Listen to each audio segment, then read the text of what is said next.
Hello, everyone. My name is Jared Altick, and I'm a chaplain with the police department. The Hey Chaplain podcast is a place where members of the law enforcement community share their wisdom and experience through me, the chaplain, to encourage others who wear the badge. On Hey Chaplain, you'll hear from dispatchers and federal agents, sheriffs and U.S. Marshals, as well as local detectives and patrolmen in my hometown of Kansas City. From the LAPD to Scotland Yard, the guests on Hey Chaplain deliver advice and insights so that police officers everywhere can survive and thrive. I believe the reason that so many cops like history is because they love pursuing the truth. They want to get down to the story of what really happened, whether it was last week or 1,000 years ago.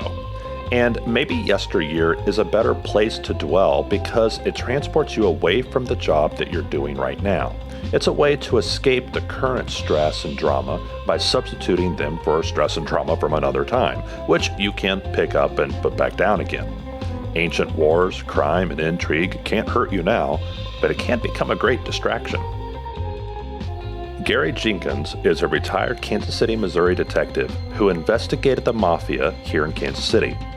Many years later, he has become a Mafia historian, producing documentary movies, podcasts, and other media exploring the history of organized crime. So I wanted to talk to Gary about the Mafia right here in Kansas City, and boy, does he deliver. In this, the first of two parts, he takes us from Ellis Island through World War II, discussing Prohibition, the Pendergast Machine, carpet joints, narcotics, gambling, and the Mafia connection to politicians and other corruption.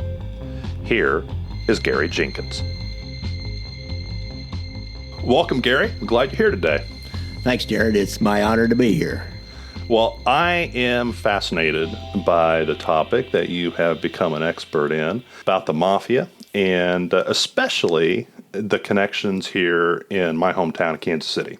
How far back does organized crime go in Kansas City? I mean, do we know? Do we know how far back pretty it goes, much. Really? Yeah, pretty much. Yeah, just like in any other part of the United States, the eastern part of the United States, east of here mainly, turn of the century when a lot of Southern Italians and Sicilians, because of economic conditions, started flooding into the United States, into Ellis Island, and then they, trickled on to Chicago and St. Louis and came up through New Orleans and ended up in Kansas City. We ended up with a large cohort of Italians or Sicilians, primarily Southern Italian Sicilians, over around the city market in what today is known as Columbus Park or Little Italy. And, there were people, when you're an ethnic minority, which they were at the time, they had a much different language. They weren't like Irish when they got here. They had a totally different language, and they were darker complected. And, of course, they grouped together, and they were really kept out of the mainstream by the Irish and English that had been here, and Germans who had been here quite a while. And people were much more ethnic back in the turn of the century and thought about that, what country they came from than we do today. And so they were squeezed out, and they started little shops and restaurants and got kind of menial jobs and whatever they could get to survive. It was better than it had been in Sicily. Right. I'll say that.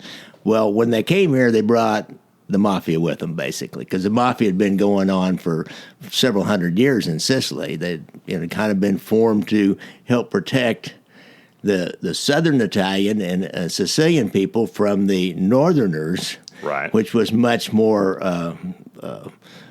organized, shall we say, as governmental-wise, and had more money, had better land, had crops, and they were the underdogs. Merchants, and these guys were the underdogs, and so the Northern Italians and Rome and on north, they had dominated those Sicilians in not a very nice way many times. So the Mafia kind of formed as these little organizations to help protect people, and they kind of became shadow governments over there, and so they brought that with them. Right. And that's when it started, the turn of the century, just the same as it did in New York or Chicago, Cleveland, all the rest of the eastern cities. Ours was probably a little bit behind because it takes a little while longer to get to Kansas City. Right. All of them landed in Ellis Island, basically. Right. Some of them in New Orleans and came up north. I don't really remember anybody in particular. Everybody I do any real research on or look back on, it's usually New York and then Chicago and down here, or maybe New York and Cleveland down here. Okay. Can you kind of walk me through the evolution of the Mafia in Kansas City? I mean, so we started in the early 1900s. Right. And they're moving from petty crime into more organized, types of crime. But like pre-Prohibition, what was organized crime like? Correct. If any of you guys out there have seen The Godfather, okay. The origin story of the Mafia from the old Mustache Pete's, well, that's what we have. That's what I'm talking about. Black Hand. They preyed on local shopkeepers, their fellow countrymen from the old country. Right. At first, because the local police weren't going to do anything about that. So it's like protection money. Right. That It's kind more of like thing. protection money. And so they preyed on them. They kind of, they went out and they preyed on other people that were more established in Kansas City, but they preyed on their own quite a little bit because that was a safer thing to do. Okay. And there's a good example of that is we had a young policeman. There was, I think maybe at the time there was only one or two Italian policemen, and they, of course, had to police down around in the Italian neighborhood, just like when they started getting black policemen, they only policed in the black neighborhood. So Joe Ramo was an early Italian policeman in 1912, and he overheard something one night. He was off duty playing cards. He overheard something, at least they thought he did, about a murder of a shopkeeper, somebody that wasn't paying the protection money. Yeah. So about 2 days later, he's walking back home. This is over the city market, and he lives about 4 or 5 blocks east of the city market. He's walking back home, and somebody jumps out from behind an alley and shoots him and kills him with a shotgun. So that's what was going on then. But now we come into Prohibition. Yeah. Prohibition, just like in every other city in the United States, it changed everying. Yeah, it really developed the American mafia organized crime organizations. They go from being two-bit little gangs that were preying on each other primarily to organized. And Lucky Luciano and forms a national crime syndicate, brings Jewish gangsters into it, and the same thing, Al Capone in Chicago and in Kansas City. We had I really struggle with these names in Kansas City, and none of them really came on to modern times, which is why I struggle with them so much. So we had the same kind of guys. We just didn't have. We had by the middle 30s, we had the Sugar Shack Gang, or what they called the Five Iron Men, and Joe Giovanni. There was a couple of them lasted clear up into the 70s, really. The guy that started Roma Bread, and if you guys are locally in Kansas City, have eaten Roma Bread out of the grocery stores, Joe Filardo, he was one of the original Sugar Shack Gang, and they called him the Sugar Shack Gang because you need all this sugar in order to make alcohol. Oh, okay. And some places, other cities, they called them a Sugar Syndicate. Right. They'd corner the market on sugar because they wanted to buy all the sugar. And so Joe Filardo and Tano Lococo, who, if you're old enough in Kansas City, you'll remember Gaetano's restaurant over in the North End, what we call. So those are two of them that lasted clear up into the 70s. Oh, wow. And there was 2 or 3 other older guys like that. And so they formed the modern crime syndicate. They're the ones that then worked with other syndicates in other cities. And so, because of it just lends itself to organization. Yeah. You got Capone beer coming down from Chicago, and you want to reach out. You got to transport alcohol somewhere out into the suburbs, or the suburbs out in the counties, and maybe clear to Jefferson City or down to Springfield, and so it's an interstate deal after that, and people need to connect with each other. The famous meetings they had, and just Kansas City wasn't there. We were always been represented by Chicago. The Chicago outfit has always kind of been our voice with the national crime syndicate. Okay. And so there's an early meeting. Al Capone went to it in the 20s about Prohibition and setting everything up into territories. Who had what territories? And out of New York, people came. Cleveland, all the major families came, and so Kansas City then fell under Chicago at that time. Although we do have our own family with a boss and a hierarchy that's just Kansas City. Right. In Kansas City, We're kind of like the little brother to Chicago, shall we say. Okay. We act on our own, but if it looks like it might get anywhere close to Chicago and their domain, then they're going to run it by Chicago first. Right. Submissive to them. Right. And so, well, I've heard that in Kansas City, Missouri, during Prohibition, that there was never an arrest for an alcohol-related offense. Is that true? Probably wasn't. I don't really know. I didn't really research it. I've heard that too. I doubt if there was. Okay, so why? How? And I think I know the answer, but how were they able during Prohibition to get away with all of this? In a city like Kansas City, I would say that the feds, as they were at the time, they just didn't put much energy into Kansas City, and the local police were not going to do anything. They were part of it in the 30s in Kansas City, the 20s and 30s. They were part of the whole deal. That's 30s Prohibition was over, right? But the 20s, the Kansas City police were part of it. I mean, that was everybody wanted to drink, and that's part of the Pendergast Machine. Correct. Pendergast had started. And he controlled the police department. He controlled all the different organs of city government. And he wasn't even like the mayor or anything. He was.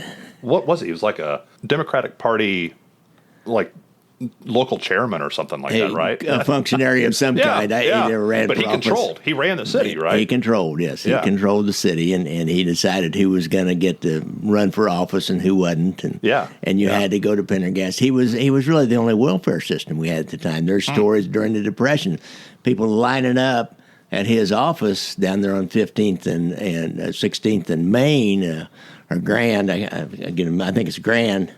The building's still there, actually, and people lining up, and maybe they'd get a job. Maybe they'd just get some coal.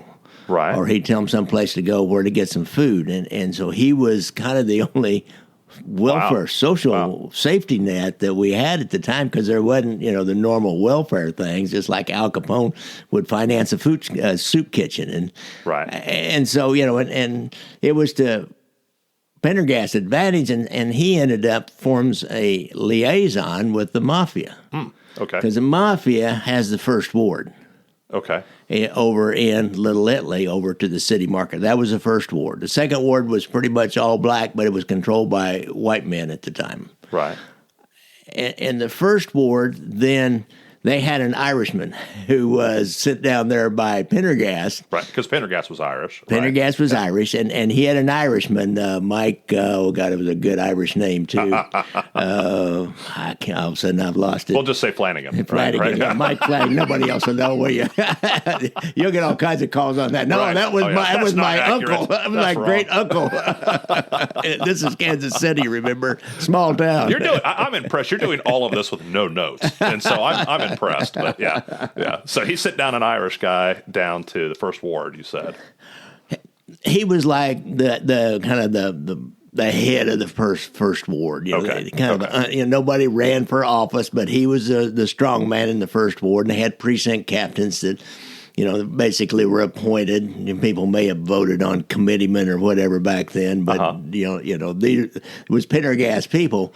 Well, as the Italians move more into the established culture, and they get more money, and they've got money out of the Prohibition. They've got a lot of money out of that. More a part of society. Then Johnny Lazia has moved up through the ranks during this time. He was just a young Italian kid that was smart. He was good looking, and he was smarter than the average guy. And he was real charismatic, and everybody liked him. And so he's moving up, and he starts getting involved in this political element. Of course, he's in the mob too, and he does his time for some robberies and stuff when he's younger. And he gets the Italians together, and then they start going to these meetings, these political meetings, and they kick the Irishmen out, and they take over. So this is for our people. Okay. And so then they take over control of the first ward.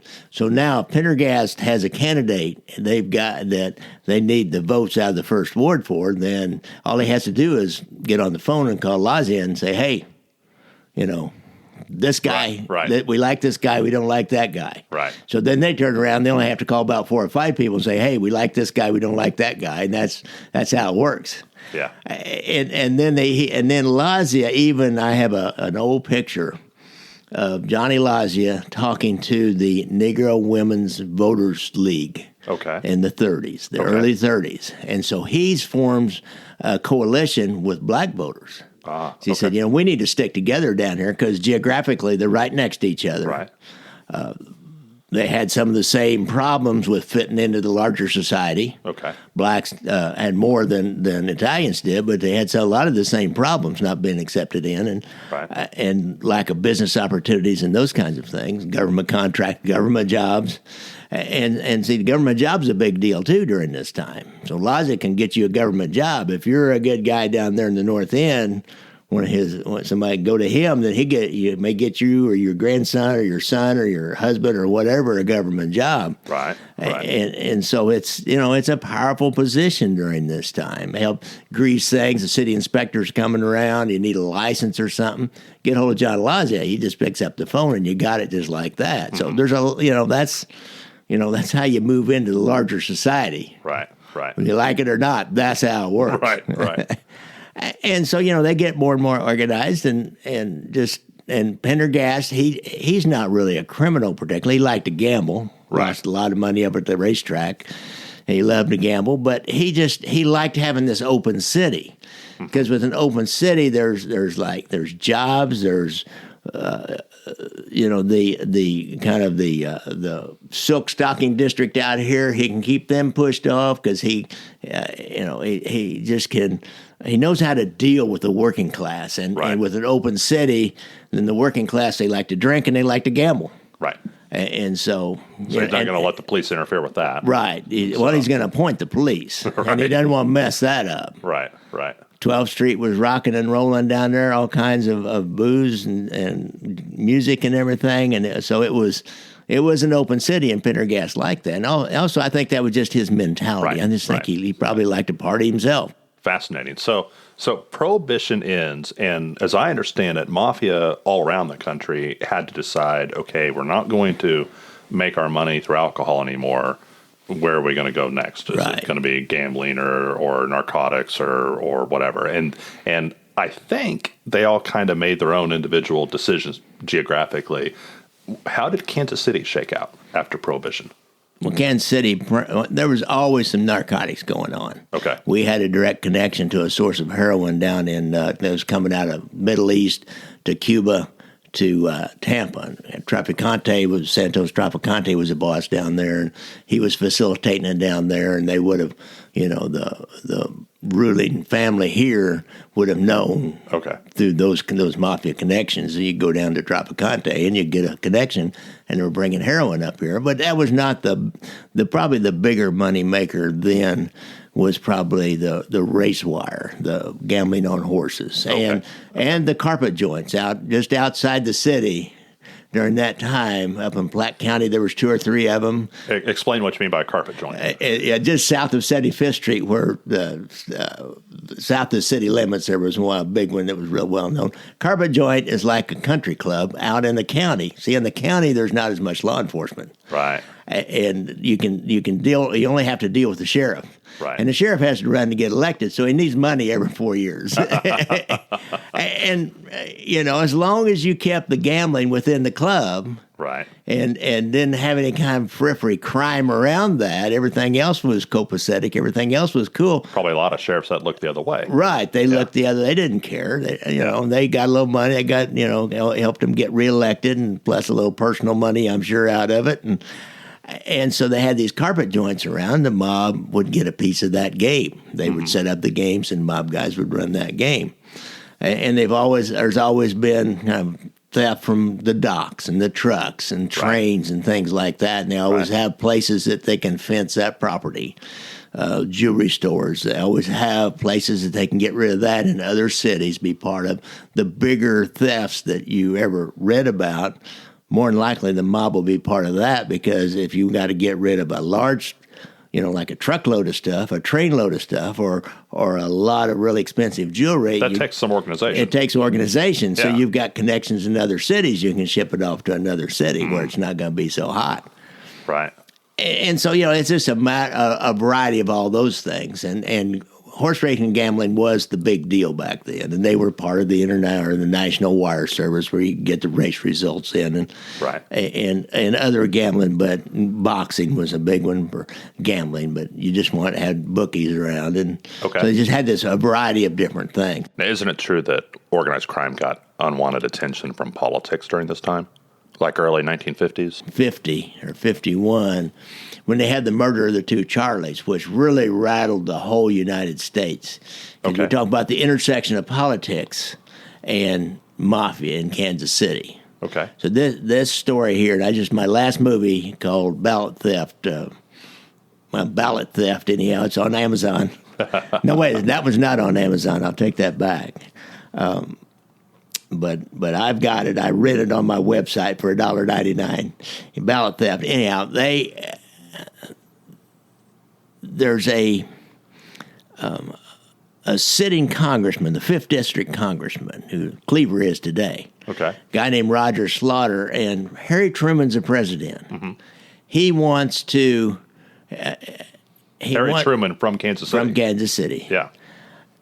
He has just taken over, of course, during the war when Roosevelt died. Well, during the war, Roosevelt had started the Fair Employment Committee. He wanted to help black folks particularly get and keep jobs because we really needed the help for the war production.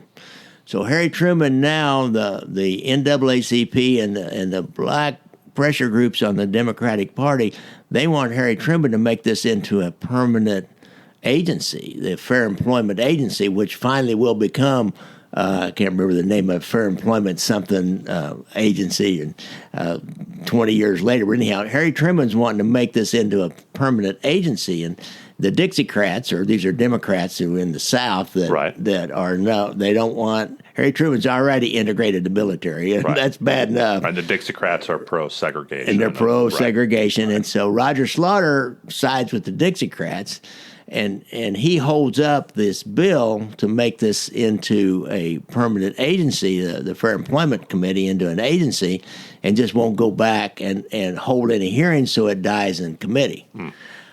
Harry Truman's mad. He writes a letter. We got the letter, and I've got a copy of it. It's actually in the movie, to Jim Pendergast. Tom Pendergast has died by this point in time. Jim, his nephew, takes over. He writes a letter back to Jim Pendergast saying, we got to do something about this meddlesome congressman, Roger Slaughter. And so he gets hold of a guy named Charlie Menaggio, who is now the main mob guy that runs the 1st Ward and the 2nd Ward by now. Okay. And he's got a lot of influence in the 2nd Ward. So they send out to all their people. They float another congressman for the 5th District, and I've lost his name now, but they float another congressman out there to primary Roger Slaughter. Primary Slaughter. And down in the north end there, it's kind of black and white. There's an elderly black woman, Estella Carter, goes to vote. And there's a mob guy, and this, we get all the ethnicities in here, game, named Morris Snag Klein, who is a Jewish mobster who helps run the gambling for the Italian La Cosa Nostra mob. He's big in that. He really runs it for him. He's the Mayor Lansky of Kansas City, really. Snag Klein. Well, he's a precinct captain for down there, this one particular ward where Ms. Carter's going to vote. She goes up to vote, and he says, "No, Ms. Carter, don't worry about that. We took care of that for you." He said, "Oh, no, Mr. Klein, I'm going to vote." He said, "No, don't worry about that." And some other guy's standing there, and he steps up, and he says, "Yeah, we took care of that. We're all Democrats here. Don't worry about it. We took care of that for you." And Snag Klein says, "Here's a couple of bucks. Go buy some beer. Go on. End of the day, and you've had a hard day, I'm sure. Go on and drink some beer." And as her granddaughter said, if you knew my grandmother, she did not want to drink any beer. And so she walks away, and then they have a big investigation about stolen votes during this primary in Kansas City. And the bad thing for the Democrats is the Republicans swept everything but the presidency that year. There's a Republican senator from Missouri. There's a Republican Jackson County prosecutor from Missouri, and there's a Republican 5th District congressman from Missouri. So the investigations are on. Right, yeah. And, they focus right in. They find out about this story, and that was one of the the headline investigations they did, where this mob guy did not let her vote. Yeah. And he actually she testified, and he got convicted, got 2 or 3 years. Yeah, I know. It was hard to believe, wasn't it? We still can't figure out why they didn't take her out in some way and protect Klein, but, Huh. So that was, that's how they were involved in politics with the Pendergast organization. Yeah, yeah. And then Charlie Binaggio and his running partner, Charlie Gargata, go to meet somebody because Binaggio has promised he'll deliver the state of Missouri and the city of Kansas City for the gambling interest, and like Frank Costello, and they want to put slot machines throughout the whole state, and they want to open up Kansas City for gambling like it was back in the 30s. Right. So he says they give him enough money, Binaggio, they give me enough money, then I'll get this particular guy's name was Smith elected as governor, and he'll appoint people to the police boards and the highway patrol boards that will not enforce gambling laws. Mm-hmm. And that guy gets elected. His candidate gets elected, but he backs off. Really? And he won't do it. And Binaggio and Gargata, who's kind of his running buddy, who's more a real mob guy. Binaggio was kind of a mob guy who was more politician than mob guy. Right. I read old newspaper articles where he could just walk into the governor's office anytime. Oh, wow. Reporter was down there and said, I saw Binaggio just walk in and just stroll in and talk to the governor. Well, they end up dead at the First Ward Democratic Club over on Truman Road in a big shootout or shooting. And big headlines, and the Kefauver Commission then is formed about that time. Kefauver was a Republican. He hated Truman, and he wanted to embarrass Truman. Right. And so, they really focused a lot on Kansas City with the Kefauver Commissions. And when they came to Kansas City, they might not even come to Kansas City except for the murder of the 2 Charlies. So we have this, this really well-known, nicely known mob history in Kansas City. And it's got all the things that every other city has. It's just on a smaller scale. Right. Yeah. Well, and we did, we had some things like President Truman where, people were teasing him when he became a senator that he wasn't the senator from Missouri. He was the senator from Pendergast. Pendergast, yeah. And so corruption in Kansas City got a little more of a spotlight on it there at some point. It even went on. We won't need to go into it. It even went on after that in Chicago. Some Chicago mobsters got an early out from a penitentiary sentence, and Harry Truman's Attorney General, guy named Tom Clark, he was the one that really, put his okay on that. So there's politics and the mob, it used to be. It's what's interesting, Jared, is back in those days. See, today it's like anything like that is just totally verboten. No politician would have anything to do with anybody in that kind of a mafia or organized crime thing. But back then, it was they were more part of society. Okay. The mafia and their illegal things that they did, everybody likes to gamble, everybody likes to drink, prostitution, people like those vices. And so it was more part and parcel of the entire society, including politics. But that's, into narcotics. Right. Right, not like the cartels from South and Central America. Totally different. So recently there was a TV show, Fargo, and it would make reference to Kansas City from time to time. And one season actually purported to tell a history of what happened in Kansas City. What was your impression of that? Can you imagine? We did have, say in the 30s. We had a guy, Felix Payton, I think was his name, who ran a black guy and you had all the clubs, jazz clubs and everything in the black area primarily, and some Italian owners and a lot of black owners and a lot of black-owned businesses down on 18th and Vine area. and he had a policy racket, and he was kind of a behind-the-scenes political kingmaker. But he ran the policy, and there's some old articles about where somebody bombed his house, and some guys beat him up one time. And so he would be, if there was anybody that would be the Chris Rock character from Fargo, it would be him. Right. So at least there was some connection, but the story is, I remember it from watching the show. It was like the Irish mob betrayed the Jewish mob, the Italian mob betrayed the Irish mob, and then the show happens in the context of the black mafia and the Irish mafia fighting. Right. And I mean, I knew none of the names were right? But do you think that has any, these trading like hostages? That almost sounds like Roman Empire to me more than American mafia. Does that have any connection anywhere? Can you imagine in 1930s that a bunch of white guys would trade one of their white kids to a black group for one of their black kids on either side? Like I said, that sounded far more like Roman Empire history than American. Really, no, none of that had any any relation to real life things, other than there was a guy that had the policy racket back then. Now, a lot of the more modern writers, when they looked at this, they ran black. Here's what they did, Jared. They ran Black Mafia in the Google. And then they found that they had these, in the 70s, we had this little drug gang ran by a guy named Doc Dearborn and Eugene Richardson. Okay. And they were pretty colorful, and there was a lot of headlines about them. And they had a guy willing to talk to the newspapers that was in the penitentiary named Eddie Cox, who was a white guy. And he was part of this, and they were they actually called them the Blue Capsule Gang. They're a big heroin gang in Kansas City. So when they'd write these articles up, they would say, "Oh yeah, Doc Dearborn, he's like the Chris Rock character."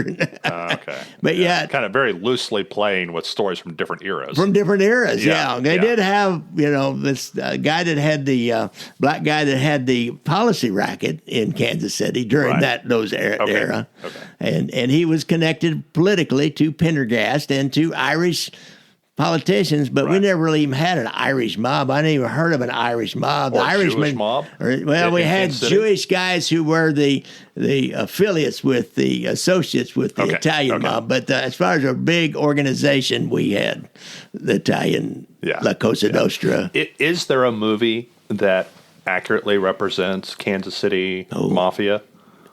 No, I don't know. I don't think so. Yeah, I've only seen glimpses. I'm a big movie buff too. Yeah. The movie Robert Altman's Kansas City, maybe a little bit. Yeah, okay.